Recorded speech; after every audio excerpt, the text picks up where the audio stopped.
My name's LaMont. I actually was an active duty reservist in the Navy, mobilized in support of Operation Enduring Freedom, July 2005.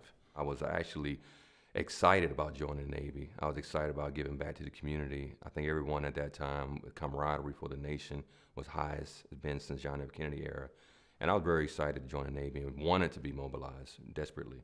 I was there approximately 8 months in Kuwait, and our detail, as far as security, we would deal with all the Army, Navy, Marine Corps exiting Kuwait, going to the airport to come back home safely. And one day I was driving a vehicle and I had received injuries and I was medevac to Germany, to Lunstall, before I actually came back to the States for more medical treatment. I felt really guilty that I was injured, possibly going home, when I really wish I'd been back in the Middle East to support my unit. I can recall in my kitchen cooking some eggs or bacon, just simple breakfast. And I would question myself, did I turn the fire off? I would go back to the stove. This stove's off. 10 minutes later, I would go back to the stove, ask myself, did I turn the stove off?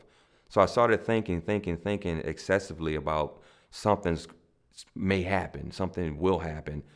And I started getting more worrisome.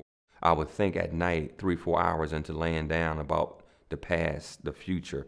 I would see myself in combat. I would remember being off the plane in Kuwait. I remember the desert. I remember the smell. I remember just things, just destruction. It was like everything at once for 3 hours was in my head. I couldn't concentrate.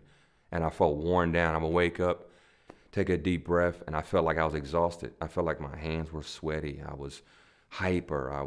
Didn't want to do anything. I felt, let me withdraw myself. And I would just start thinking about military service, death, someone being harmed. I was very emotional inside, where I didn't know how to have an outlet. I didn't know who to speak to.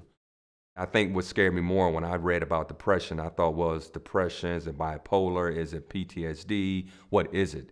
So more and more articles, really, it made me more aware that I really need treatment from the VA. I just felt that at my age and what I've been through, I have a lot more life to live.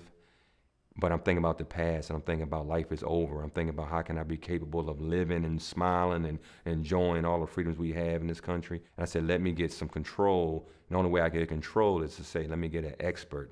Let me get counseling. Let me speak to other veterans, either individual or as in a group setting. I want to give back. I want other veterans to know that it's capable. We are capable. We have a lot of organizations. We have people who do care. And you say, hey, I'm still alone. But no, we're not alone.